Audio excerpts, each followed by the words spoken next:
Mesdames, Messieurs, bonjour. Bonjour tout le monde. Tout le monde est en forme? On commence avec quelques petites minutes de retard qu'on va rattraper. Laissez-moi le plaisir tout d'abord de vous présenter notre table d'honneur. Je vais leur demander d'entrer au moment où je les appelle. Gardez vos applaudissements pour la fin, s'il vous plaît. Éteignez vos téléphones cellulaires ou mettez-les sur mode vibreur, peut-être, hein? D'accord, on y va. Monsieur Vincent Lecorne, président directeur général du Centre de transfert d'entreprises du Québec. Monsieur Éric Paquette, président cofondateur de l'Institut de leadership en gestion. Monsieur Marc Duhamel, professeur au département de finances et économique à l'Université du Québec à Trois-Rivières.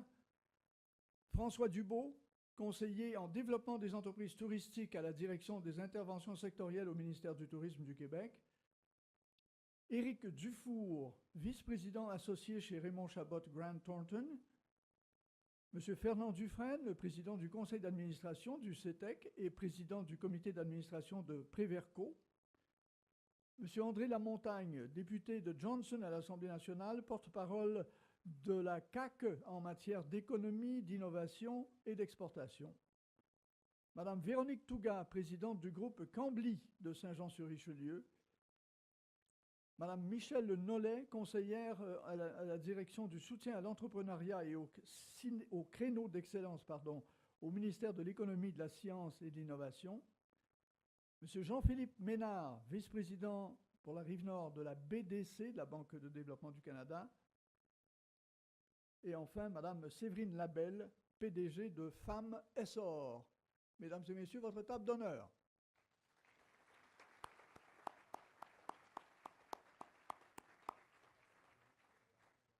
Ah, monsieur Sébastien Bellé, excusez-moi, j'avais oublié monsieur Sébastien Bellé, donc, qui est membre du comité service conseil et membre du comité des communications et directeur régional des services conseils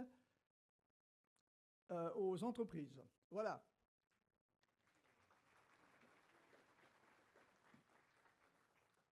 Alors, prenez place. Asseyez-vous, je vous en prie.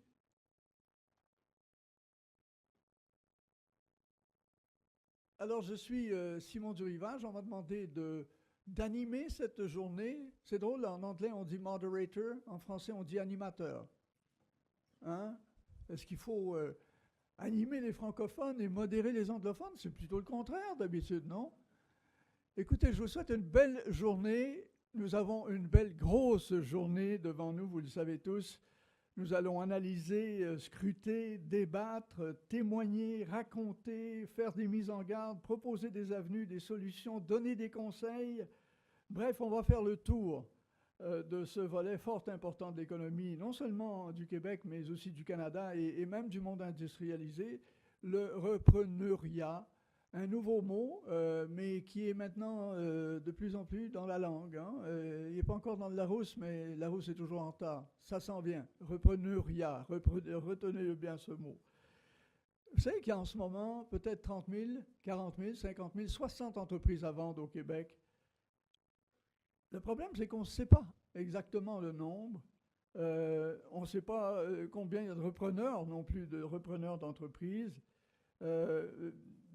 Parce que s'il y en a beaucoup à vendre, c'est que dans le monde des affaires, il y a des baby boomers aussi, évidemment.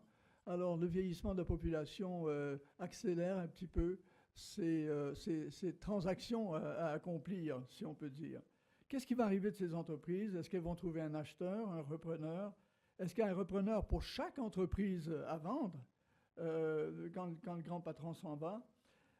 Comme je vous le disais, on ne sait pas précisément, pour toutes sortes de raisons, beaucoup de raisons de communication. Hein, on commence à avoir, grâce au CETEC d'ailleurs, un index là, de ce qui se passe. Plusieurs entreprises s'y sont inscrites, soit parce qu'elles veulent vendre, soit parce que des repreneurs veulent acheter des entreprises. L'autre phénomène, c'est qu'il y a 2 fois plus, au Québec, il y a 2 fois plus qu'ailleurs au Canada, des chefs d'entreprise qui ne songent pas à la relève, qui ne s'y préparent pas. Seulement 16% des entrepreneurs québécois se préparent à la relève. Au Canada, c'est 26%, presque le double. Et quand on se décide à partir, souvent, il est trop tard pour faire une bonne affaire, en tout cas. Et peut-être pas trop tard totalement, mais il est peut-être trop tard pour faire une bonne affaire. Une aussi bonne affaire qu'on pensait faire. Voilà, donc dans tous les cas, hein, reprise familiale, interne ou externe, il y a des défis, il y a des enjeux, pas tous les mêmes, il y a des avantages, des inconvénients. On va voir tout ça, c'est ça qu'on va faire aujourd'hui. Travailler très fort dans les ateliers. Vous avez tous choisi vos ateliers, c'est important de rappeler ça, hein. Vous avez choisi les ateliers auxquels vous voulez participer. Alors quand on va se quitter tout à l'heure après notre panel du matin, dirigez-vous tout de suite à votre atelier. On va essayer de regagner le temps que nous avons perdu. Avant de faire justement ce panel que je vais animer à l'instant, j'inviterai tout d'abord M. Vincent Lecorne, le président du CETEC, à venir vous souhaiter la bienvenue. Vincent.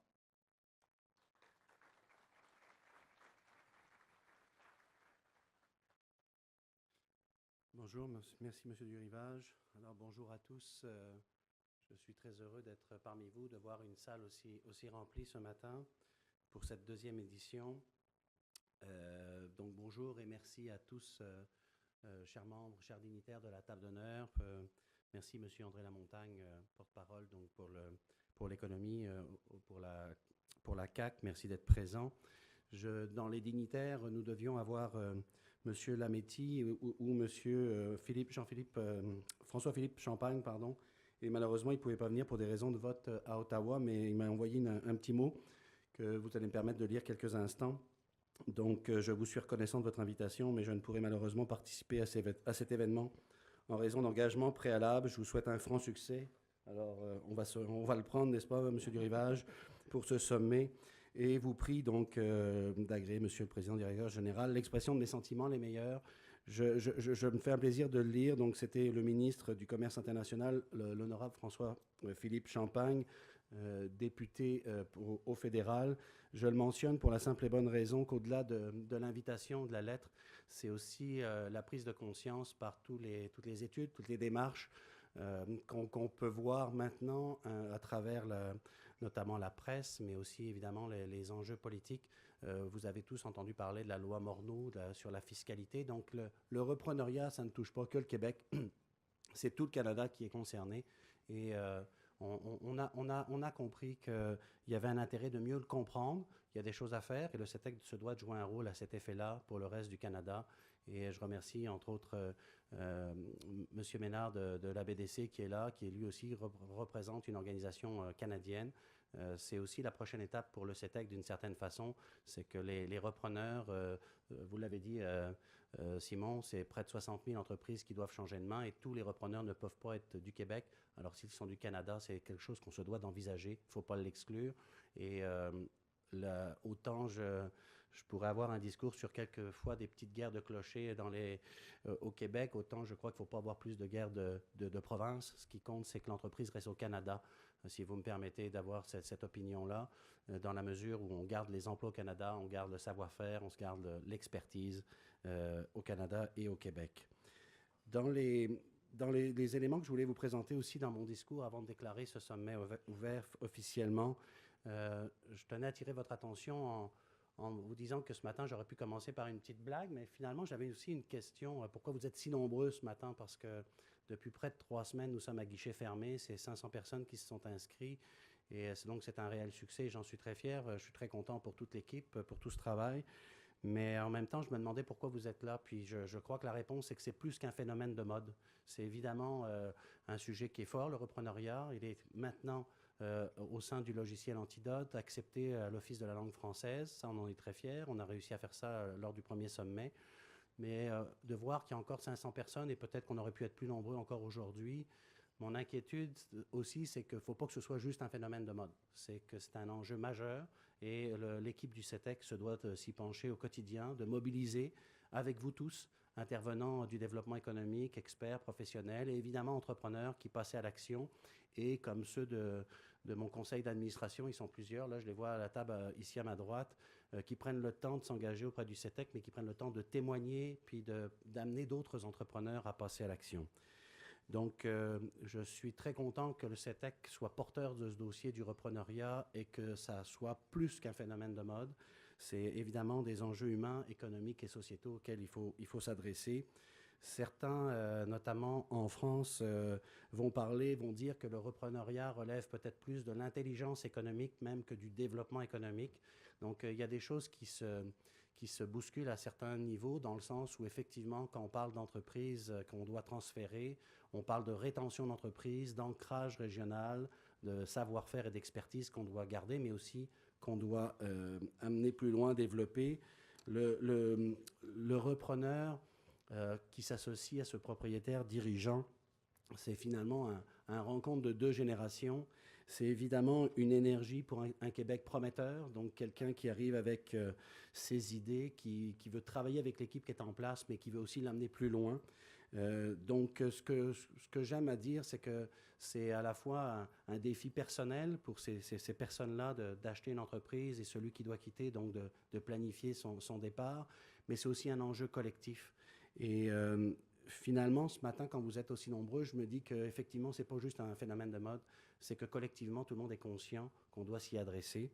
Et on doit œuvrer pour que finalement le repreneuriat soit mis de l'avant, mais on œuvre finalement tous et chacun pour le bien-être de tous, maintenir des emplois, maintenir un rythme économique, l'innovation, parce que finalement, quand on regarde ça, quelqu'un qui reprend une entreprise, bah, c'est aussi tout simplement croître, exporter, innover, et c'est pas juste reprendre une entreprise, puis c'est ça qui est au cœur de cette réflexion quand on parle du repreneuriat. Et je tiens à remercier, si vous le permettez, pendant une petite minute, tous ceux qui nous appuient pour ça. Michel Nollet du ministère de l'Économie est ici, présente à la table d'honneur, et merci beaucoup, Michel, pour nous appuyer au ministère de l'Économie, que ce soit au niveau d'Alexandre Vézina, votre directeur, ou toute l'équipe autour de vous. Merci de votre confiance depuis près de 3 ans pour nous appuyer dans cette démarche-là. Vous faites la différence. François Dubois est parmi nous, va être sur scène tout à l'heure. La réflexion du ministère du Tourisme, c'est de dire que le CETEC a été mis en place par le ministère de l'Économie et pourquoi pas s'appuyer sur un organisme existant qui a déjà une expertise, puis faire en sorte qu'on s'adresse spécifiquement au secteur touristique. Alors, vous avez une personne ici qui s'appelle Mylène, que vous avez peut-être vue. C'est une conseillère de l'équipe du CETEC, mais spécialisée en tourisme. Et ils sont 2 comme ça au CETEC pour aider spécifiquement les entrepreneurs de la restauration, de l'hébergement, mais aussi des campings, mais aussi de tout ce qui est le récréo touristique. Donc, c'est des enjeux majeurs à plusieurs niveaux. Et ce que j'apprécie, c'est que c'est cette synergie gouvernementale, de cohérence gouvernementale, qui fait qu'on évite de multiplier les organismes et qu'on met l'emphase sur un seul et on travaille tous ensemble. Alors, merci à vous 2 pour cette synergie-là. Et puis, je veux remercier évidemment les acteurs, les professionnels qui sont autour du CETEC depuis le début et qui sont autour de la table d'honneur et dans la salle. Je parle ici de la Banque nationale, de Desjardins, de la Banque de développement du Canada, évidemment, Investissement Québec, Raymond Chabot avec Éric, Mallette avec Sébastien. Merci beaucoup de votre soutien depuis le départ. Le groupe Capital Média qui est aussi partenaire avec les affaires. La presse aussi est toujours très proche de nous. Alors, merci de votre soutien. Ces relais d'information sont essentiels. Vous avez vu, il y a l'Université Concordia qui est dans les kiosques, qui est aussi partenaire du CETEC depuis le début, notamment depuis le premier sommet. Et enfin, il y a des organisations que vous connaissez peut-être un petit peu moins, mais qui jouent un rôle essentiel. La firme Trigone, qui travaille avec la firme Deloitte et Cain-Lamarre sur un projet dont on pourra reparler un petit peu plus tard. Alors, merci à tous ces partenaires et j'aimerais qu'on les applaudisse pour le soutien à la cause repreneuriale.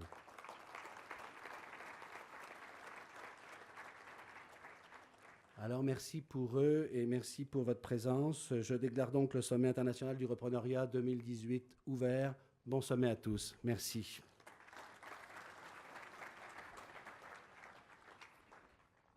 Merci beaucoup, Vincent. Comme vous le savez, nous ne faisons pas de politique au CETEC. Chaque année, l'an dernier, nous avions également invité des représentants du monde politique, du monde partisan politique, si je puis dire. Malheureusement, nos invités de cette année, autant du gouvernement québécois libéral que du gouvernement fédéral, ont dû décliner l'invitation parce que c'est la fin de session à Ottawa comme à Québec et il y a des votes où il y a des rencontres de cabinets plus importantes. Alors, ils n'ont pas pu accepter notre invitation. Remarquez qu'on aurait dû peut-être inviter Justin Trudeau, qui vient de nous montrer qu'il est le king du reprenariat, hein, avec Kinder Morgan. Hein, c'est un sacré beau cas, ça, pour nos experts, là. Voilà un beau cas de reprise d'une entreprise qui n'est pas complétée encore. Pour l'instant, on achète la vieille tuyauterie, puis il s'agit de moderniser le magasin, mais on ne sait pas si ça va se faire et qui va l'acheter. C'est un beau cas, ça. On l'étudiera peut-être au sommet de l'année prochaine, voir comment ça s'est passé. En attendant, donc, j'invite M. André Lamontagne, qui est le porte-parole de la Coalition Avenir Québec en matière d'économie, d'innovation et d'exportation, ex-entrepreneur lui-même d'ailleurs, à nous dire quelques mots. Vous êtes le seul représentant politique, là, hein? Alors, gardez-vous une petite gêne. Alors, ce qui est important, bonjour à tous, M. Lecorne, président du CETEC, invité de la table d'honneur, chers amis, M. Durivage, ce qui est important, c'est sûr qu'à la télévision, là, on a l'air à chicaner souvent, mais quand les caméras sont fermées, on travaille vraiment ensemble. Puis j'aurais d'ailleurs apprécié voir mon collègue Stéphane, ministre du Développement économique, qui est ici ce matin. Il m'en avait parlé il y a quelques temps, mais malheureusement, il ne peut pas être ici. Alors, il est possible que je prenne un petit peu de son temps. Hein? Puis après ça, je lui ferai rapport un peu de ce dont je vous ai entretenu. Vous savez, j'ai eu l'occasion de m'entretenir la semaine passée avec M. Lecorne et puis M. Vériclian sur les enjeux du reprenariat au Québec. Et puis, je vais prendre l'opportunité aujourd'hui de vous partager un petit peu des réflexions, des pistes de solutions que j'ai pu un peu concocter, puis qui, j'espère, vont pouvoir vous être utiles dans votre démarche qui vise à rencontrer les défis que le reprenariat pose pour le Québec. Vous savez, même si le défi de faire continuer une entreprise au-delà de son fondateur, sa fondatrice, a toujours existé, la réalité particulière de la démographie du Québec fait en sorte que c'est ça qui a vraiment catapulté à l'avant-plan la question du reprenariat. Effectivement, il y a un certain nombre d'années, le mot reprenariat n'existait pas, même si ça fait des années qu'il se reprend les entreprises. Mais la démographie particulière qu'on a, la démographie qui est unique, parce qu'il y a à peu près pas de place dans le monde où il y a une population qui vieillit aussi rapidement. Et puis, cette population-là, naturellement, contient un grand lot, si on veut, d'entrepreneurs. Fait que quand M. Durivage, tantôt, disait que notre démographie faisait en sorte que ça pouvait changer un petit peu au niveau du reprenariat, ça ne change pas un petit peu, ça pose un défi qui est exceptionnel. Parce qu'au cours des 5 à 10 prochaines années, là, c'est des dizaines et des dizaines de milliers d'entreprises qui vont devoir à trouver des repreneurs. Alors, c'est ça, des transferts, ça a toujours existé, mais autant et en si peu de temps pour les 10 prochaines années, c'est pas mal exceptionnel. Une bonne nouvelle au Québec, c'est sûr qu'on voit depuis un certain nombre d'années que les planètes s'alignent au point de vue de l'entrepreneuriat. On a des beaux succès qui s'en viennent. On s'aperçoit que l'intention d'entreprendre augmente. On a des rapports qui nous disent que quand des entreprises sont reprises au Québec, ils ont davantage de succès qu'on peut retrouver dans d'autres communautés ailleurs. Fait que ça, c'est toutes des bonnes nouvelles. Par contre, ce n'est pas nécessairement une nouvelle qui vient nous réconforter par rapport aux défis qu'on a à court terme. Et puis, à court terme, ce qui est important de savoir, c'est qu'on a déjà un potentiel entrepreneurial qui est au Québec. Alors, qu'est-ce qu'on peut faire, si on veut, pour optimiser l'utilisation de ce potentiel-là? C'est le fun de savoir qu'il y a des entrepreneurs qui vont s'en venir dans 5 ans, 8 ans, 10 ans, mais aujourd'hui, il y a un potentiel qui est là. Qu'est-ce qu'on peut faire pour l'optimiser? Et puis, on a de la matière. Qu'est-ce qu'on peut faire aujourd'hui pour utiliser davantage cette matière-là, puis plus rapidement? Il y a 3 champs, si on veut, qu'on peut identifier, pour lesquels on pourrait vraiment, je dirais, moi, s'assurer de mettre un blitz en place, parce que c'est sûr, le CETEC, puis tout votre groupe, vous courez un large éventail d'enjeux, mais il y a peut-être quelques points qui sont dit à court terme, là, si on veut vraiment être plus efficace pour avoir plus de repreneurs, puis plus de gens qui vont vouloir se faire reprendre. Qu'est-ce qu'on peut faire? Moi, je vois ça un petit peu comme des chantiers. Fait qu'une première sphère, si on veut, naturellement, c'est qu'on veut parvenir à générer davantage de transactions. C'est sûr que la plateforme du CETEC, elle révèle un marché, puis elle permet de l'accélérer. Mais qu'est-ce qu'on peut faire pour accélérer encore ça davantage? Hein? Puis parmi mes entretiens avec M. Lecorne, ce qui est ressorti vraiment, c'est l'importance de sensibiliser davantage les entrepreneurs aujourd'hui qui vont devoir céder leurs entreprises bientôt à cette réalité-là pour faire en sorte qui anticipent de vendre, qui s'y préparent, puis comprennent l'importance d'agir. Ça, c'est la première chose très importante à faire. Une autre chose aussi, qu'est-ce qu'on peut faire pour déclencher davantage de transactions? On sait que nos entrepreneurs tardent, et en plus de ça, pendant qu'ils tardent, ils n'investissent pas. Puis une autre chose qu'on sait aussi, c'est quand il y a une transaction qui se fait, bien, il y a un potentiel de cette nouvelle entreprise-là qui va naître, qui existe, puis ça nécessite des investissements. Puis souvent, quand il y a un transfert qui se fait, il y a un investissement qui se fait en modernisation. Alors, ce qui est important, c'est venir essayer d'accompagner encore davantage ces transactions-là. Si on avait le Fonds de solidarité jusqu'à récemment, qui avait son fonds relève, qui visait non pas à financer une transaction, mais financer l'investissement en modernisation à des conditions tout à fait particulières pour faire en sorte que la transaction puisse se faire. Fait que ça, davantage, il faut en avoir davantage de ça. Un autre point aussi, on a parlé de fiscalité, s'assurer qu'on harmonise la fiscalité à la grandeur du Canada pour qu'il n'y ait pas de désavantage au niveau de la reprise d'entreprise. Mais un autre point aussi qu'on pourrait envisager sur une fenêtre de quelques années, si on veut, dans le cadre d'un blitz, c'est est-ce qu'il y a moyen de mettre en place certaines conditions au point de vue de la fiscalité, au point de vue du gain en capital, qui viendraient dire à des entrepreneurs dans certains secteurs, je dirais manufacturiers, industriels, dire, écoute, si tu vends au cours des prochaines années, là, ben, il y a tel traitement fiscal pour ton gain en capital qu'il faut faire. Puis si tu manques cette fenêtre-là, ben, tu ne l'auras plus, ce traitement-là. Parce que des fois, on va retarder de vendre parce qu'on regarde la facture d'impôt qu'on va avoir à payer. Puis dans le fond, on veut juste retarder de payer cette facture d'impôt-là. Fait qu'il y a peut-être des pistes à explorer à ce niveau-là. Une chose qui est importante, par contre, c'est si on veut accompagner davantage de transferts, bien, c'est sûr que ça prend davantage de ressources. Ça, c'est des choses à considérer. Un autre point, naturellement, c'est qu'il y a plusieurs transactions qui ne trouveront pas des investisseurs traditionnels. Alors, un avenue, c'est vraiment la reprise collective. Alors, vraiment de miser sur la reprise collective. Un deuxième champ où on doit s'attarder, c'est que oui, effectivement, au Québec, on a, depuis une dizaine d'années, l'intention d'entreprendre a augmenté considérablement, même on est plus élevé au Canada. Mais quand c'est le temps de passer de l'intention à l'action, bien, on est pas mal moins d'affaires, si on veut. Alors, qu'est-ce qu'on peut faire pour augmenter à court, moyen terme le taux de conversion, qu'il y ait davantage de gens qui ont l'intention d'entreprendre puis qui passent à l'action? Fait que c'est sûr qu'il y a une question d'éducation, mais il y a aussi beaucoup une question de diffusion d'informations par la grandeur du territoire.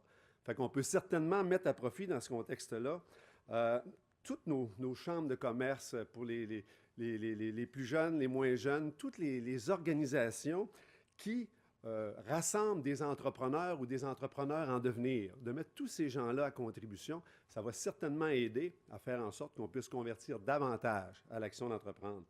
Et puis un troisième champ, naturellement, c'est tout ce qui touche l'entrepreneur immigrant. On a, dans le dernier plan en entrepreneuriat qui a été soumis par le gouvernement récemment, un certain nombre de mesures qui visent à attirer au Québec des entrepreneurs immigrants pour faire en sorte qu'ils s'installent et qu'ils restent ici.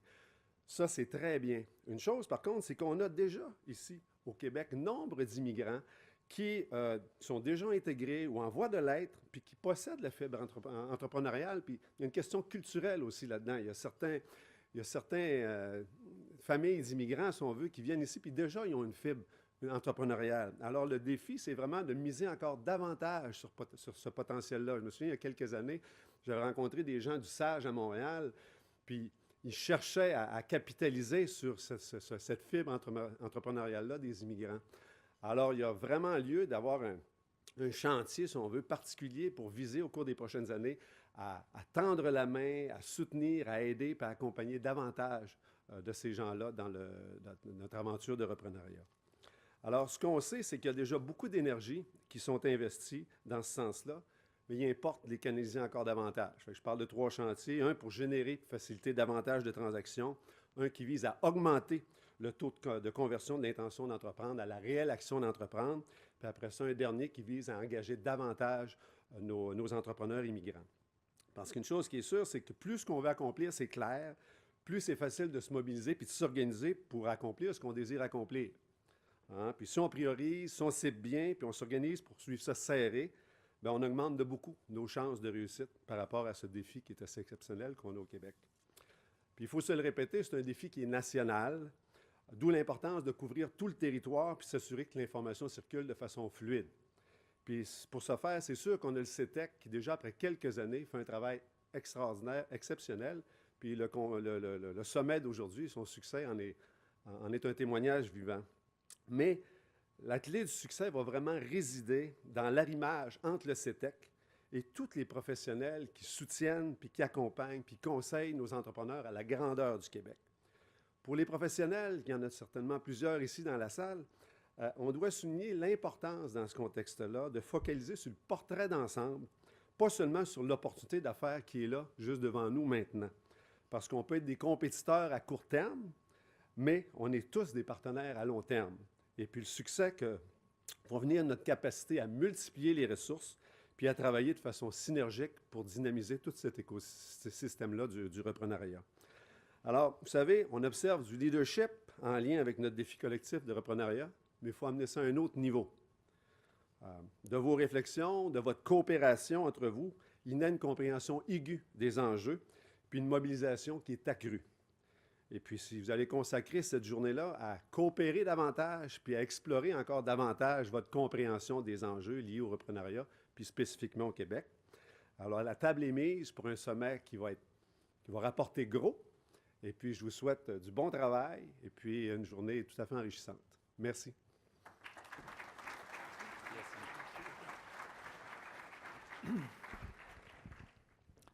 Voilà une dernière allocution maintenant avant de passer à notre panel. J'inviterai M.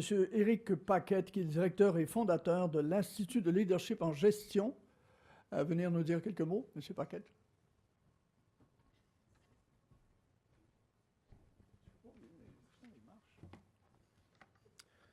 Bon matin à tous, mesdames et messieurs de la table d'honneur et à vous tous participants et participantes. J'ai une belle annonce à faire ce matin dont nous sommes très fiers à l'Institut de leadership. Vous savez, l'Institut de leadership va fêter sa 5e année d'existence à l'automne prochain. Et c'est plus de 800 diplômés qu'on a diplômés à ces 5 ans-là. Et en leadership, habileté, direction. Donc, il y en a certains ici qui sont diplômés, notamment à la table d'honneur. Donc, on en est très fiers. Et ce qu'on a remarqué beaucoup lors de nos programmes de formation, l'enjeu du reprenariat, notamment du transfert, tout ce qui est mobilisation des équipes, ça revenait souvent. Et puis, on a eu comme initiative d'approcher le CETEC, en fait, pour en fait faire un nouveau programme qui est certification en gestion de transfert d'entreprise. Et je sais qu'il existe toutes sortes de choses de la formation qui sont des très bonnes formations, mais nous, on voulait faire un peu différent. Et c'est ce qu'on a fait comme programme. Et nous remercions d'ailleurs, je remercie Agop et Vincent du CETEC pour leur ouverture. Ils ont accepté d'embarquer avec nous pour cette nouvelle certification-là dont l'approche humaine sera privilégiée. Il y a, vous en faisiez mention tantôt, M. Lamontagne, notamment sur la sensibilisation. Donc, il y a beaucoup de sensibilisation qui se fait, puis il devrait s'en faire encore plus sur les cédants, entre autres, les futurs cédants, les entrepreneurs.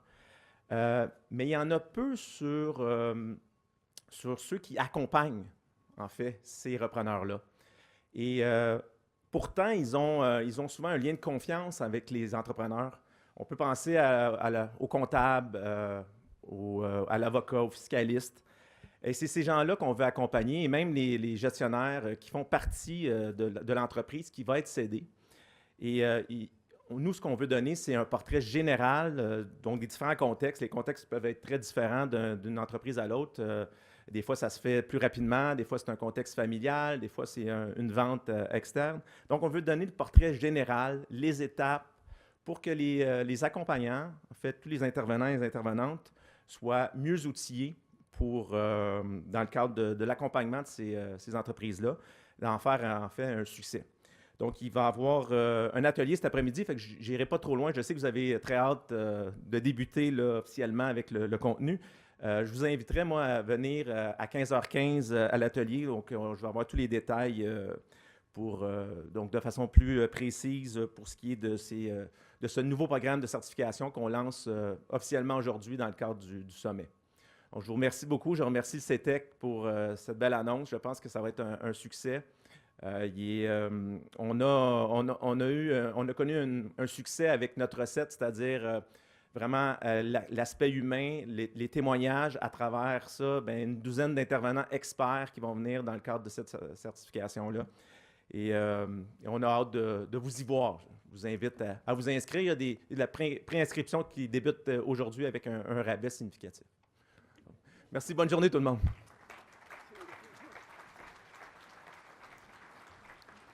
une première annonce, mais il y en aura d'autres. Hein? Il y en aura d'autres au cours de la journée. Donc, alors, on va y aller maintenant de notre panel. Juste pour mieux vous connaître, est-ce qu'il y a des repreneurs dans la salle? Levez la main. OK. Est-ce qu'il y a des cédants dans la salle?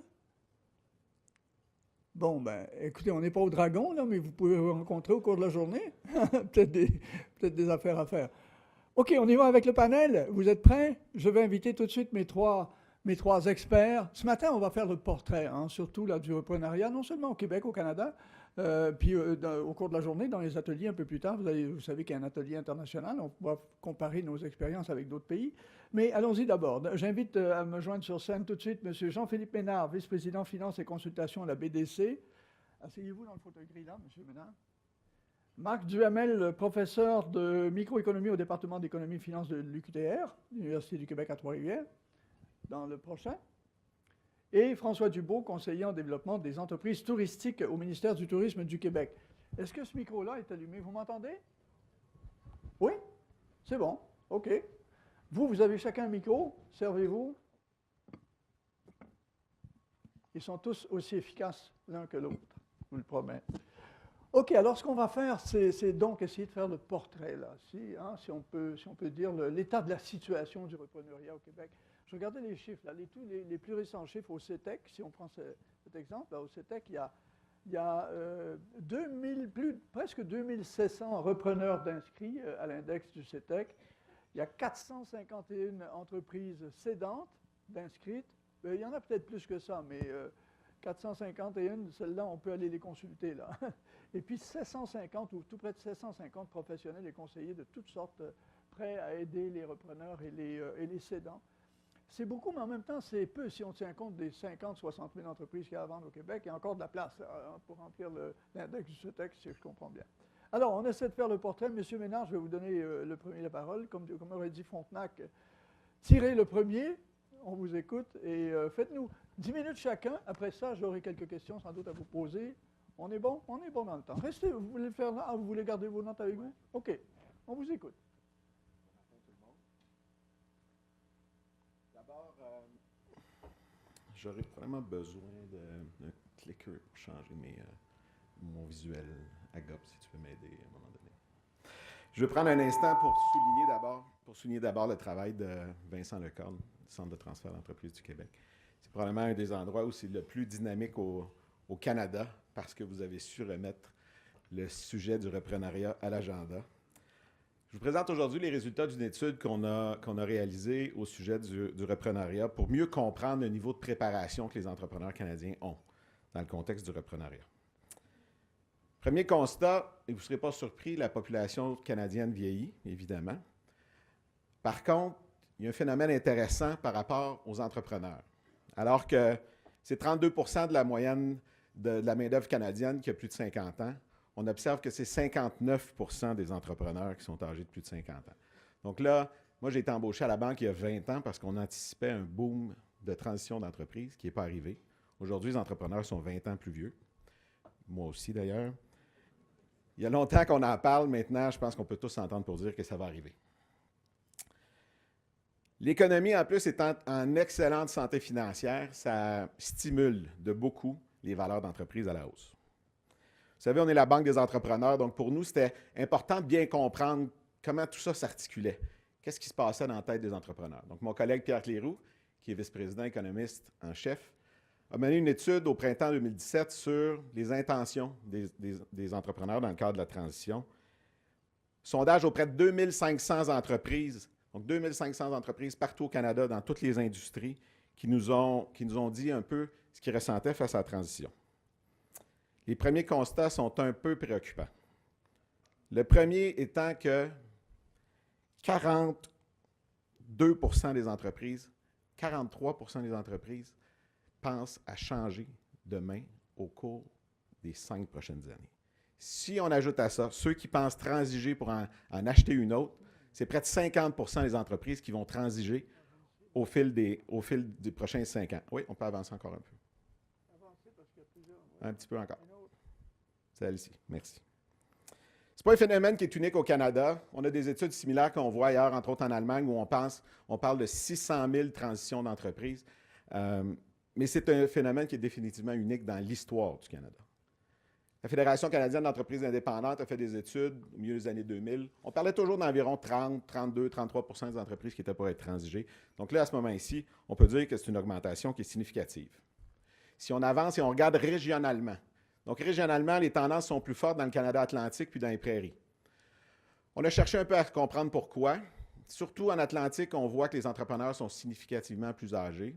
Dans les prairies, on soupçonne que les cours du prix de pétrole qui sont un peu à la baisse ont fait en sorte de rendre ça un peu plus morose. Pour le Québec, c'est une relative bonne nouvelle. 37 % des entreprises qui seraient transigées au fil des 5 prochaines années.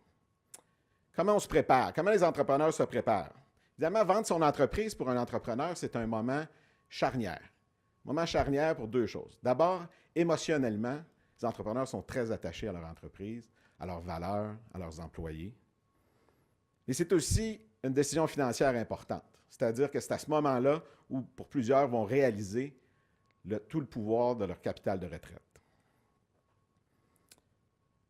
Malheureusement, l'étude qu'on a faite nous présente des faits à l'effet que peut-être pas toutes les bonnes décisions ont été prises pour maximiser la valeur de l'entreprise. Voici donc quelques erreurs à éviter. La première, vous l'avez à l'écran, ralentissement de cadence prématurée. Qu'est-ce que ça veut dire? Ça veut dire moins d'investissement, ça veut dire moins de croissance, ça veut dire moins d'efforts marketing, moins de développement de marché, moins d'innovation. Ces acheteurs-là, parce qu'on a aussi sondé les acheteurs recherchent des entreprises qui sont à tout le moins stables ou sinon en croissance. Les acheteurs ne recherchent pas de canards boiteux. Si on continue, ils sont aussi moins enclins à faire de la croissance. Seulement 48 % veulent faire croître leur entreprise. Ça, c'est préoccupant. Ça veut dire qu'il y en a 52 % qui ne sont pas en mode croissance, alors qu'on est dans les années les plus stratégiques de l'entreprise. Ils sont aussi moins enclins à prendre des risques. Ce chiffre-là, pour moi, est très préoccupant. Seulement 29 %, si on continue, 29 % veulent prendre des risques pour améliorer le rendement de leur entreprise. Le rendement de leur entreprise, c'est exactement ce qui va déterminer le prix de vente. Et les gens ne sont pas enclins à prendre des risques pour améliorer le rendement de l'entreprise. Deuxième piège qu'on observe, ils ne font pas suffisamment de suivi de leur rendement financier. Qu'est-ce que ça veut dire? Ça veut dire que les états financiers ne présentent pas la réalité de l'entreprise. La moitié n'ont rien fait pour mettre de l'ordre dans leur rapport financier, c'est-à-dire qu'ils n'ont pas d'état financier à présenter à un acheteur. J'ai un petit secret pour vous. Nous, on est des banquiers. Et dans le cadre d'une transition d'entreprise, on lit dans les états financiers et non dans les lignes de la main. Si vous n'êtes pas habilité à présenter la santé financière de votre entreprise à un acheteur, vous allez avoir beaucoup de difficultés à l'intéresser. Qui plus est, si vous présentez une santé financière qui n'est pas en ligne avec la réalité de l'entreprise, entre autres, quant à la rémunération des actionnaires, on comprend qu'il puisse y avoir des ajustements, des redressements, mais quand on est rendu à redresser par l'équivalent de 2, 3, 4 fois le bénéfice net de l'entreprise, ça peut devenir insécurisant pour un acheteur. Seulement 37 % ont pris des mesures pour maximiser leurs profits. J'en parlais tantôt. Si vos profits ne sont pas au maximum, la valeur de l'entreprise ne sera pas au maximum. Si on continue. L'autre élément qui nous a frappé dans cette étude-là, c'est que les entrepreneurs sont trop optimistes. Moi, j'adore les entrepreneurs. Je suis un passionné d'entrepreneurs et j'adore leur optimisme. Mais à un certain moment donné, il faut le mettre sous contrôle. Dans ce cas-ci, ils sont trop optimistes quant au temps que prendra le transfert. 83 % pensent que le transfert se fera en moins de 2 ans. C'est très optimiste. Notre expérience nous montre que c'est évidemment entre 3 à 5 ans qui est nécessaire pour réussir un bon transfert d'entreprise. Surtout dans le contexte de la transition des ressources humaines, des valeurs de l'entreprise, de la valeur de l'entreprise et des compétences. Bonne nouvelle, le portrait est un peu différent pour les entreprises de plus de 20 employés, entre autres dans 2 chapitres. Plus enclin à croître. 63 % veulent croître versus 48 % dans l'ensemble des PME. 66 % ont des rapports financiers, donc le 2 tiers ont des états financiers à présenter à l'acheteur versus 50 % dans l'ensemble des PME. Et 46 % maximisent leurs profits. Donc, ils ont compris que si les profits sont au maximum, la valeur sera au maximum. Qu'est-ce que tout ça veut dire? 2 grands constats. Le premier, pour les entrepreneurs dans la salle. Vous mettez à risque votre fonds de retraite. Si vous arrêtez d'investir, vous arrêtez de croître, puis vous arrêtez de maximiser les profits, vous prenez sciemment une décision pour réduire la valeur de votre entreprise. Si on continue, le deuxième, c'est pour l'économie du Canada. Vous savez, La composante investissement, c'est une composante importante dans le PIB. Si 50 des entreprises réduisent leurs investissements parce qu'ils anticipent une transition, ça va ralentir tout le PIB du Canada. On continue. Encore. Si je dois résumer que vous êtes un entrepreneur, qu'est-ce que vous devez faire? Vous devez réinvestir dans votre entreprise.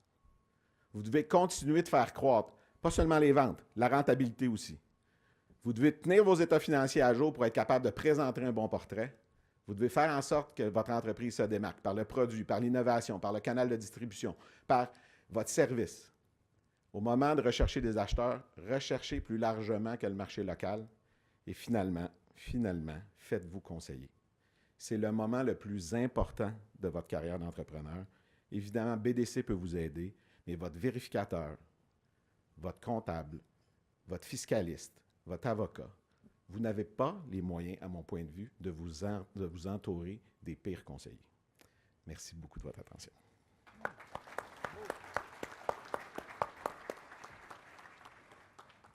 Merci infiniment, M. Ménard. Je vais demander à Marc Duhamel maintenant d'aller prendre... Voulez-vous rester là, M. Duhamel? Oui, OK, faites-le de là. Avec votre micro, on est bien équipé. Donc, professeur de microéconomie au département d'économie et de finances de l'Université du Québec à Trois-Rivières. Marc Duhamel, allez-y. Bonjour tout le monde. Est-ce qu'on peut mettre la présentation sur l'écran, s'il vous plaît? Donc, je vais commencer. Écoutez, quand Vincent et Louise m'ont approché pour me demander de venir présenter un bilan du reprenariat à l'aide de statistiques, bien, la première chose que j'ai pensé, après avoir su que ça allait être pendant le petit déjeuner, c'est que je me suis dit, vous voulez vraiment gâcher le petit déjeuner des conférenciers. Prochaine diapositive. Mais là, dans ma tête d'économiste, vous pouvez voir que la deuxième chose qui m'est venue en tête, c'est de me dire, OK, je vais présenter l'évolution du nombre de transferts d'entreprises au Canada et au Québec. Tout de suite, je me suis dit, merci. Tout de suite, je me suis dit, ça va être simple, on va créer un indice du nombre de transferts au Québec ou au Canada. On va prendre l'année 2000 comme un point de référence. Et là, je vais tracer tout simplement le nombre de transferts d'entreprises au Canada et au Québec depuis l'an 2000. Et on va voir qu'est-ce que ça va donner. Le problème, c'est que immédiatement, on sait qu'il n'y en a pas de données sur les transferts d'entreprises au Québec et au Canada. Et d'où mon commentaire à Vincent, c'était ma présentation risque d'être très courte. Et là, Vincent m'a dit, non, Marc, tu peux faire preuve d'imagination, tu peux essayer de trouver des données, tu es un économiste, comme on dit en anglais, you're resourceful. Hein? Donc, on va essayer de trouver les ressources. Et là, la troisième chose qui m'est venue en tête, j'ai dit, c'est facile, je vais regarder l'ensemble des études qui ont été faites depuis l'an 2000, qui ont porté justement sur le reprenariat. Dans ce cas-là, la première chose qui m'est venue en tête, c'est je peux utiliser l'enquête sur le financement et la croissance des PME de Statistique Canada, qui mesure les intentions du reprenariat, donc les intentions des cédants. Ensuite, là, j'ai vu tout de suite qu'il y avait la BDC qui avait publié 2 récentes études sur les cédants et les repreneurs en 2017, également sur les intentions des cédants et sur les intentions des repreneurs. Et finalement, il y avait également l'enquête de la Fédération canadienne des entreprises indépendantes, qui avait également publié en 2012 une enquête sur les intentions des cédants.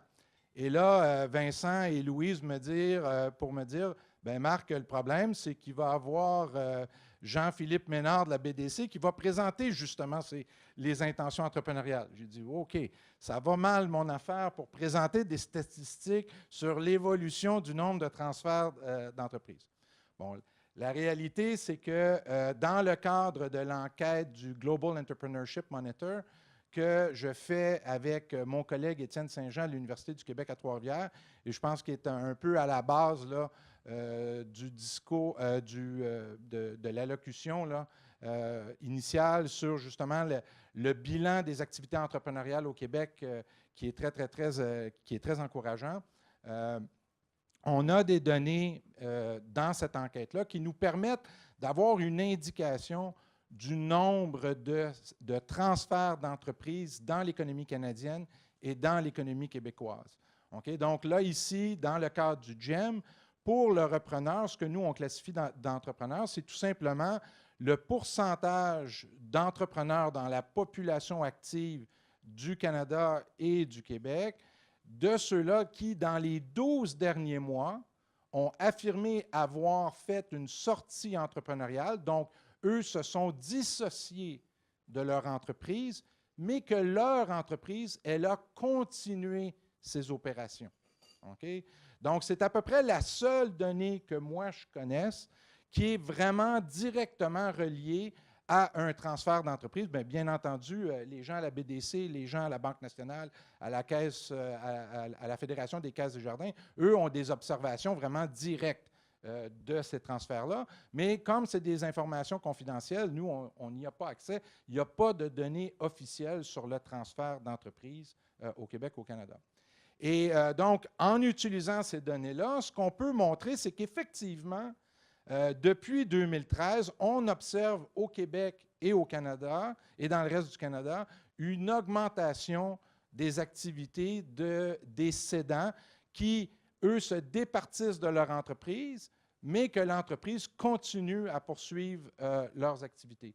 Donc, on le voit, puis les chiffres du GEM montrent effectivement que le Québec a une propension relativement supérieure au reste du Canada à observer le reprenariat et qu'on observe que depuis, c'est 1 point, on verra comment ça va se passer en 2017 lorsqu'on va publier les résultats à l'automne, mais on pense qu'effectivement, il y a une tendance à la hausse de l'activité du transfert d'entreprise au Québec et dans le reste du Canada.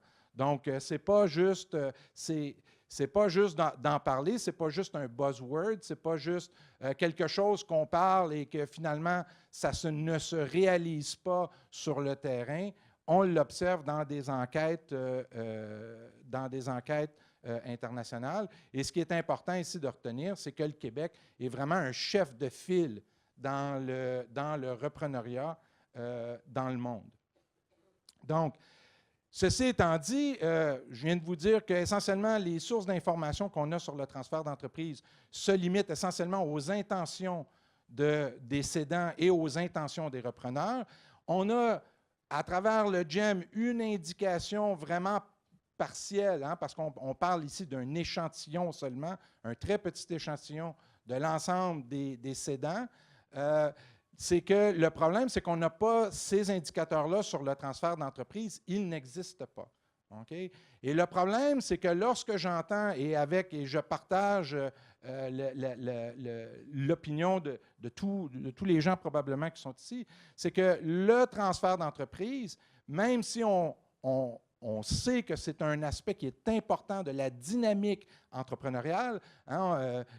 Jean-Philippe mentionnait qu'effectivement, le cédant, ça fait partie de son fonds de pension. C'est ça qu'on enseigne dans les écoles de gestion. On dit à nos futurs entrepreneurs, pensez à votre stratégie de sortie avant même de penser à créer votre entreprise. Planifiez déjà votre sortie. Attendez pas à 2 ans avant de vouloir céder votre entreprise pour y réfléchir. Mais la réalité, c'est que c'est encore un concept qui est absolument pas... on comprend très mal le concept. Et la raison pour laquelle on comprend très mal le concept, c'est tout simplement parce qu'il n'y a pas de données probantes sur les transferts d'entreprise. Et le manque de données probantes a des impacts vraiment concrets au niveau, de comprendre le phénomène et également de comprendre l'impact du phénomène sur la création de la richesse au Québec et dans le reste du Canada, puis également sur la performance des entreprises et sur la croissance de la productivité des entreprises. Okay? On a entendu dans les allocutions toute la question de garder nos entreprises, garder nos entrepreneurs ici au Québec et dans le reste du Canada. la réalité, c'est qu'on ne connaît pas l'impact du repreneuriat sur la productivité et sur la création de richesse. Et c'est pour ça qu'avec des collègues, on pense qu'il est temps maintenant pour l'OCDE et Eurostat et Statistique Canada d'initier un nouveau projet qui viserait le développement de statistiques, d'indicateurs sur le repreneuriat. Vous savez que, en fait, le manuel pour la création de statistiques sur l'entrepreneuriat est relativement récent au niveau international. Ça date de 2007 seulement et ça a été la première version d'un manuel de développement d'indicateurs d'entrepreneuriat. Malheureusement, dans ce manuel-là, on parle d'entrée, on parle de sortie, on parle de pérennité des nouvelles entreprises, on parle de croissance des entreprises, on ne parle absolument pas du mot transfert. Dans le document de 110 pages, le mot transfert apparaît une seule fois dans le document et la seule chose dont il parle, c'est du transfert technologique associé à la création et associé à la croissance des entreprises. Donc, il est temps d'avoir, l'OCDE et Eurostat sont maintenant prêts à faire une révision, une deuxième édition de ce manuel-là.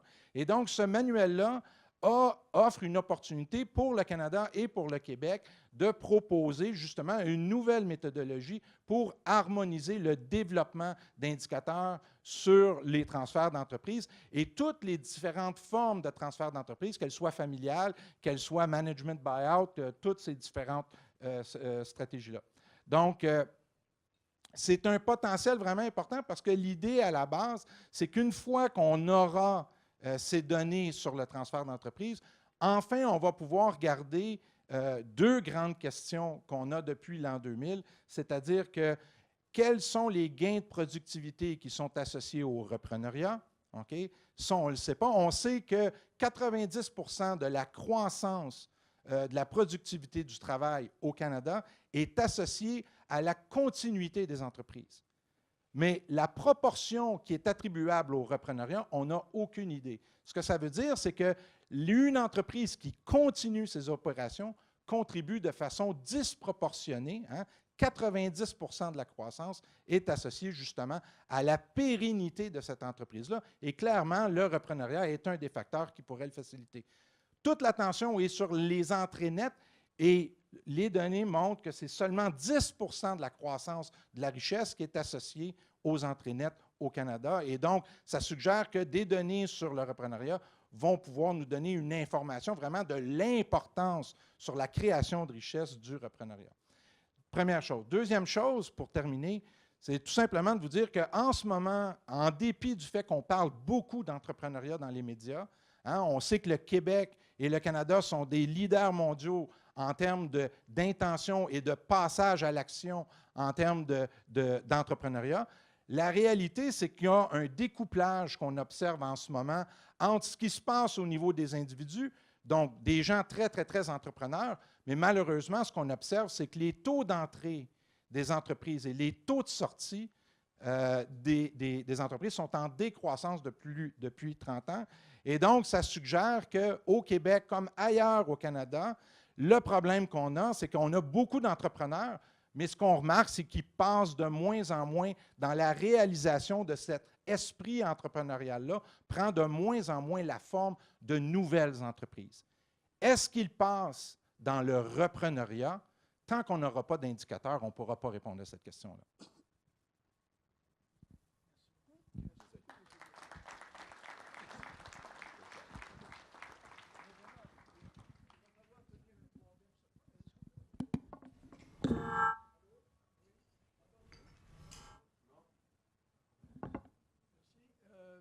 Est-ce qu'on peut ouvrir mon petit micro? Celui-là non plus ne fonctionne pas. Ça va pas bien. Bon. Est-ce qu'on peut ouvrir ce micro? Ça y est, là, je pense que ça marche. Oui, alors écoutez, on va accélérer un petit peu. Je vais donner la parole tout de suite à M. Dubeau, François Dubeau, donc du ministère du Tourisme du Québec. Il va nous faire le portrait d'un secteur très particulier, là, où il y a beaucoup d'entreprises à vendre, je pense, M. Dubeau. Et on parle là du secteur touristique, restauration, hôtellerie, événements, festivals, transport. C'est gros, là. C'est un gros secteur. Allez-y, on vous écoute. L'industrie touristique, c'est un potentiel à saisir en matière de reprenariat. Je vous trace d'abord le portrait de l'industrie touristique, le portrait de ses entreprises, et j'aborde en troisième milieu l'enjeu de la relève entrepreneuriale au sein de l'industrie. L'industrie touristique, c'est une industrie fondamentalement économique. C'est 94 millions de visiteurs qu'on accueille. C'est 15 milliards de recettes touristiques. C'est une contribution au PIB du Québec de près de 10 milliards et une contribution de 2,5 % à l'activité économique. S'il était considéré comme tel, ça serait parmi les 5 premiers secteurs d'exportation du Québec. C'est une industrie en croissance dans les dernières années et dans les années à venir. L'Organisation mondiale du tourisme évalue l'augmentation à 3,3 % par année. Et l'année 2017 a été vraiment une année exceptionnelle pour le Québec, qui a connu une croissance de 7,7 % de ses recettes touristiques et de 12,4 % des dépenses touristiques des visiteurs hors Québec. C'est 32 000 entreprises réparties effectivement dans plusieurs secteurs: restauration, loisirs, hébergement, services touristiques, transport et services de voyage également. 83 % de ces entreprises comptent moins de 20 employés. Et c'est 376 000 travailleurs, en fait, près de 9 % des emplois au Québec en 2015. L'enjeu de la relève entrepreneuriale pour l'industrie, le ministère a réalisé en novembre 2017 un sondage auprès de 1000 propriétaires dirigeants d'entreprises pour tracer le portrait des entreprises. Et la relève entrepreneuriale est ressortie comme un enjeu particulier. Entre autres, au niveau de la moyenne d'âge des propriétaires dirigeants, qui est de 52 ans en 2017, et également en 2011, on avait un comparable, c'était la même moyenne. Une moyenne d'âge qui varie selon certains sous-secteurs que dans l'étude, on a pu faire ressortir, dont les autres hébergements, une moyenne de 55 ans, et une moyenne d'âge un petit peu plus faible là, dans les arts et spectacles et dans le divertissement et loisirs. C'est 42 % des propriétaires dirigeants d'entreprises qui ont identifié l'enjeu de la relève comme important ou très important, avec des variations dans le service de voyage, une proportion plus importante. Et pour les autres hébergements, ben, c'est une proportion plus faible. C'est un peu paradoxal là, parce que la moyenne d'âge des autres hébergements était la plus élevée à 55 ans, mais pourtant, il y a moins de propriétaires dirigeants qui semblent se soucier de l'enjeu de la relève entrepreneuriale. C'est un dirigeant sur 5 qui affirme avoir identifié une relève. Si on compare aux chiffres de 42 % qu'on avait qui étaient préoccupés par l'enjeu, il reste encore du chemin à faire. Pas beaucoup, hein? Il y a 28 % des entreprises aussi, des propriétaires dirigeants qui se voient au cours des 3 prochaines années soit vendre, transférer ou fermer l'entreprise. Donc, on en parlait aussi, il y a un potentiel intéressant à saisir pour les repreneurs. Et on a fait ressortir le type d'entreprise, des caractéristiques où l'enjeu de la relève entrepreneuriale était jugé plus important. Et ce qui ressort, c'est intéressant, ce sont des entreprises qui sont en croissance, ce sont des entreprises qui ont un chiffre d'affaires de 1 million de dollars et plus et qui comptent de 50 à 99 employés à temps plein. Le potentiel est là, particulièrement au sein de l'industrie touristique, et je vous invite d'ailleurs à venir assister à l'atelier cet après-midi. On va en parler un peu ce matin, mais on va relancer le débat cet après-midi avec des témoignages intéressants là, de cédants et de relève d'entreprises familiales, entre autres. Merci. Merci beaucoup. Ouais, voilà, un portrait clair. Hein? Il nous reste 10 minutes. J'ai quelques questions à vous poser. Moi, j'aimerais que chacun vous me disiez, parce qu'on entend toutes sortes d'enjeux et de défis à relever, là. Autant garder son entreprise en croissance, la garder en bonne santé financière, que de préparer sa relève. On ne se prépare pas assez. Il n'y a pas assez de données, c'est assez incroyable. Le manque de données est assez flagrant. Hein? On va y voir, j'espère. Alors, Dites-moi l'enjeu le plus important pour vous, en quelques mots, là, Monsieur Jamel, allez-y. C'est quoi le gros enjeu? Reprenariat, l'enjeu important. Ben, je crois qu'au niveau économique, c'est vraiment d'évaluer les retombées du reprenariat. Il faut avoir une meilleure idée parce que pour encadrer les activités du reprenariat, le CETEC fait beaucoup d'activités qui entourent justement faciliter le reprenariat. Moi, ce que je retiens, OK, dans le diapositive que François a montré, c'est que seulement 4% des cédants veulent transférer l'entreprise à la famille. On connaît la littérature suggère que c'est beaucoup attardé justement au transfert familial. Une des choses qui est très, très, très importante pour l'avenir, c'est la possibilité de transférer soit à des employés, soit à ce qu'on appelle des repreneurs externes.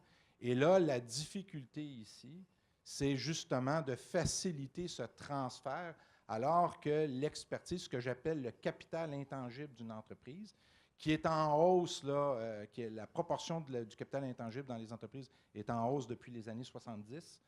C'est rendu maintenant une des principaux actifs d'une entreprise est détenue dans le capital intangible des entreprises. Exactement. C'est l'actif qui n'est pas chiffrable, qui n'est pas comptabilisé dans une entreprise, et c'est elle qui rapporte de la valeur ajoutée.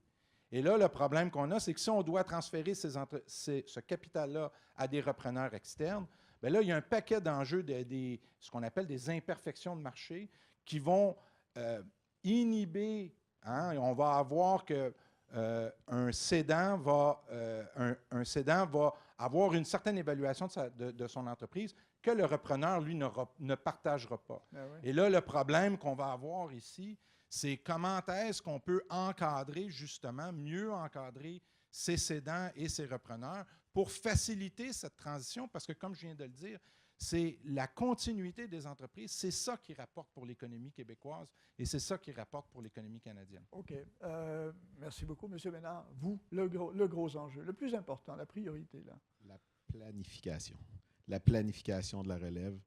Trop souvent, la relève est perçue comme étant juste une histoire d'argent. C'est-à-dire, il nous arrive souvent des projets de relève où l'entrepreneur nous dit « Je viens de faire évaluer mon entreprise, je suis prêt à vendre. » Mais on a tout oublié ce qu'il y avait en amont. C'est-à-dire, est-ce qu'on a d'abord juste fait l'évaluation? On évalue souvent les repreneurs. Hein? On évalue le potentiel des repreneurs. Est-ce qu'ils sont aptes à gérer l'entreprise? Est-ce qu'ils sont capables de la faire grandir? Mais est-ce qu'on a évalué le cédant? Est-ce qu'on a regardé qu'est-ce que le cédant apportait à l'entreprise? Est-ce qu'on s'est assuré que les repreneurs ont les compétences pour voir est-ce que le cédant apportait à l'entreprise? Ça, c'est le premier élément. La planification en termes de ressources humaines, mais aussi la planification financière, que ce soit fiscale. Pour le cédant, pour le repreneur, on peut optimiser de façon importante et s'assurer d'avoir de la diversité dans nos équipes. Les cédants, souvent, viennent nous voir ou déclenchent leur processus de relève avec un diagnostic d'une maladie. C'est-à-dire, là, j'ai le cancer, il faut que je vende l'entreprise. Comprenez-vous que quand on arrive à ce niveau d'urgence-là, la planification, ça devient impossible. À l'inverse, on en a d'autres qui décident qu'ils veulent vivre leur vie à partir de maintenant, puis là, c'est l'urgence de vivre. Pour ça, on a développé des solutions. Récemment, on a commencé à prendre l'approche du trésor de guerre, que j'appelle. C'est-à-dire, le cédant vient nous voir, est en urgence de vivre, a le goût de faire autre chose, et puis n'a pas tout le temps qu'il faut pour transitionner. Alors, ce qu'on fait, c'est qu'on s'assoit avec lui, puis on établit qu'est-ce que ça prend pour sécuriser le patrimoine. On fait le financement en fonction de ça pour sécuriser le patrimoine. Et là, on retrouve notre cédant qui est dans l'état d'esprit de la croissance, de donner au suivant, d'amener l'entreprise plus loin, parce qu'on l'a mis dans un meilleur état d'esprit. Donc, la transition d'entreprise, tout le monde évolue là-dedans. Et maintenant, on en est à mettre de l'avant des solutions qui sont plus créatives que jamais là, pour des banquiers surtout. OK. Donc, planification, songer, hein, préparer et pas à 60 ans. Là. Hein, on fait ça. On enseigne dans les facultés de commerce.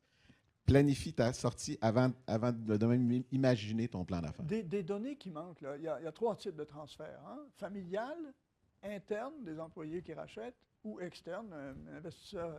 Est-ce qu'on sait la proportion des transmissions d'entreprises au Québec par On a par type? Là? l'étude de la BDC. L'étude de la BDC et d'autres études s'intéressent aux intentions vis-à-vis ça. Je pense que ce que François a présenté, c'est cette intention-là.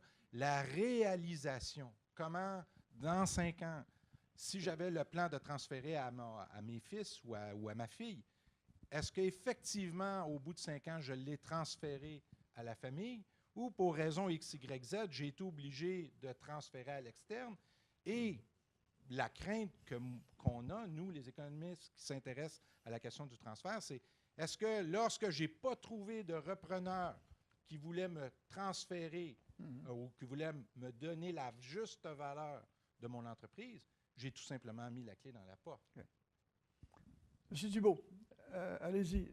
L'enjeu principal. La sensibilisation, je pense, au sein des industries, entre autres au sein de l'industrie touristique. C'est d'ailleurs un point important de notre partenariat avec le CETEC, de sensibiliser les propriétaires dirigeants à l'enjeu et à se préparer effectivement et à voir l'ensemble de la démarche de transfert et de relève.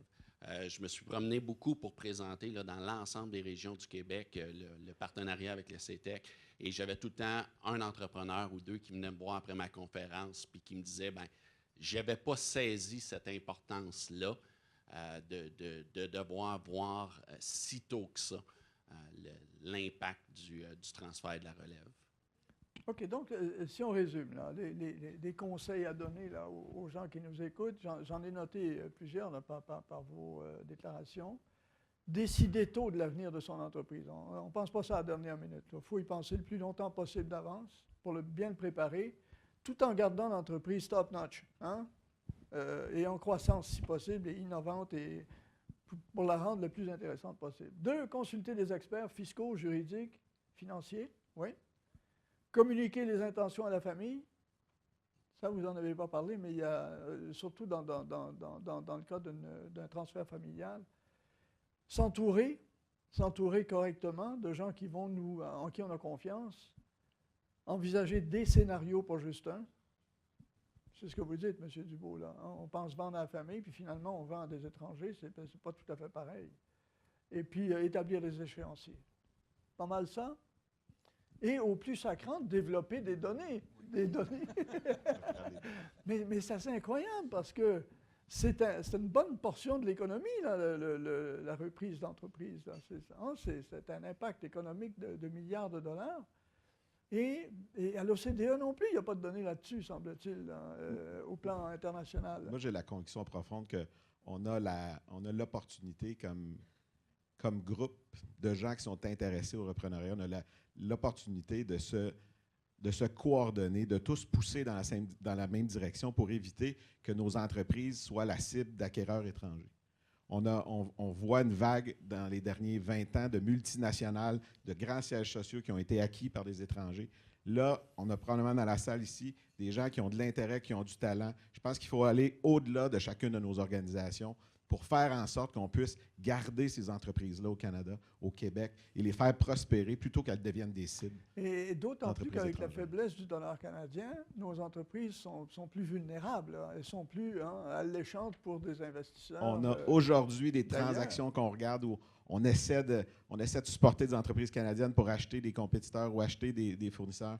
Puis on se bat contre des Européens, on se bat contre des Américains, puis des gens qui ont une escompte à la frontière qui est naturel par le taux de change, mais qui ne nous rend pas la vie facile. Bon, ben on a un portrait bien imprécis, malheureusement, mais ça, il va falloir en faire. Toujours comme ça avec les économistes. Hein? il y a de l'ouvrage pour les chercheurs. Là. Et puis il y a des beaux cas. Là. Je parlais de Kinder Morgan tantôt. Là, ça, c'est un beau cas d'étude. Bien. Alors, écoutez, la journée ne fait que commencer. Hein. Vous allez aller à vos ateliers. Bientôt, on va faire une petite pause. Mais avant ça, je vais demander à Vincent Lecorne. Merci beaucoup, messieurs. Merci infiniment. Laissez le micro sur la chaise. À Vincent Lecorne et Louise Cadieux de venir me joindre sur scène parce qu'il y a une petite surprise. Une petite surprise pour quelqu'un ici. Je ne dirais pas qui. Hein, c'est une surprise. Tout à fait, Simon. Alors, merci à nous 3 panélistes. Je vais rebondir assez rapidement en disant que, avec ce que vous a présenté Marc, et c'est grâce à Louise que j'ai pu entrer en contact avec Marc et travailler ça, mais il est évident que le CETEC va s'impliquer dans une étude pour approfondir ça et j'espère qu'on pourra vous livrer les résultats dans le courant de l'année 2018, peut-être un petit peu 2019. Je vous dis ça, j'en ai pas parlé encore au comité d'audit ni au comité exécutif. Le budget n'a pas été voté, mais sur le principe, je pense que ça fait partie du rôle du CETEC d'aller dans ce sens-là.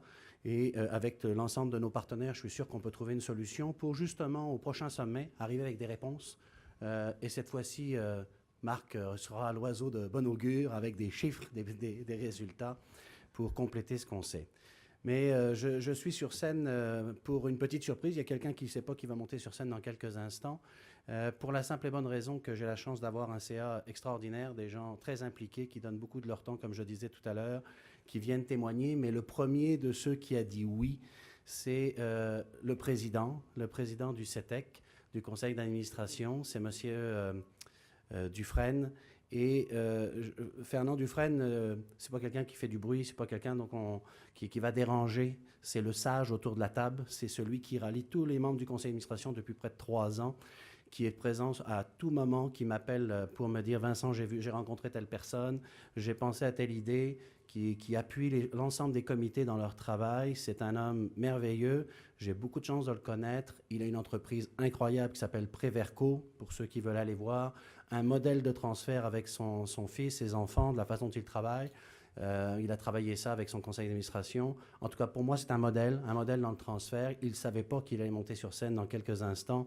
Je vous demande d'accueillir Fernand Dufresne pour la remise d'un prix spécial pour son rôle au CA.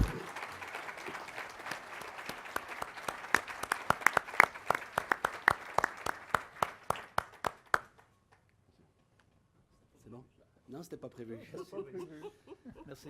Ben, je vous en prie, M. Dufresne. Alors, c'est Louise qui vous remet ce beau trophée qui fait le lien entre ses repreneurs et ses cédants. Le conseiller du CETEC qui est un petit peu entre les deux. Je n'ai pas parlé de l'ensemble de mon équipe qui joue ce rôle-là au quotidien dans toutes les régions. Mais finalement, sur ces 3 personnages qui sont sur ce trophée, vous êtes l'un d'entre eux. Puis à l'occasion, vous êtes un peu dans un entre-deux. Voilà, c'est ça. Je vous laisse la parole un instant sur le rôle que vous avez joué au CETEC depuis 2015. Bien, ben, merci, Vernon. C'est une surprise, évidemment, je ne le savais pas du tout. Fait que je tiens à remercier, évidemment, je ne sais pas si c'est l'idée de Louise, de Vincent ou des gens du conseil d'administration. Merci à tous ces gens qui ont pensé à moi. En fait, ça fait 3 ans, un petit peu plus de 3 ans que je suis impliqué au niveau du CETEC, ça m'a fait plaisir. En fait, c'est de partager mon expérience. En fait, j'ai été 30 ans dans un bureau de comptable où j'ai participé à beaucoup de transferts d'entreprise, d'évaluation d'entreprise. Et depuis 20 ans dans Préverco, j'ai dû donner l'exemple en faisant dans mon entreprise, une entreprise où le transfert s'est très bien réussi à date. Et j'espère que ça va continuer. J'ai déjà 3 fils impliqués dans l'entreprise, ça va bien. C'est une entreprise un peu... En fait, vous pourriez vérifier sur Internet, ça va être très facile que vous contez l'histoire de Préverco. Là. Ça va bien. Merci à vous autres, à vous tous d'être présents ici. Je pense que ça démontre l'importance du transfert d'entreprise, du reprenariat. Je pense que vous êtes un exemple flagrant aujourd'hui de l'importance du sujet. Je pense, merci beaucoup d'être présent. Et merci encore une fois à tous les gens qui ont pensé à moi pour ce magnifique trophée. Merci beaucoup.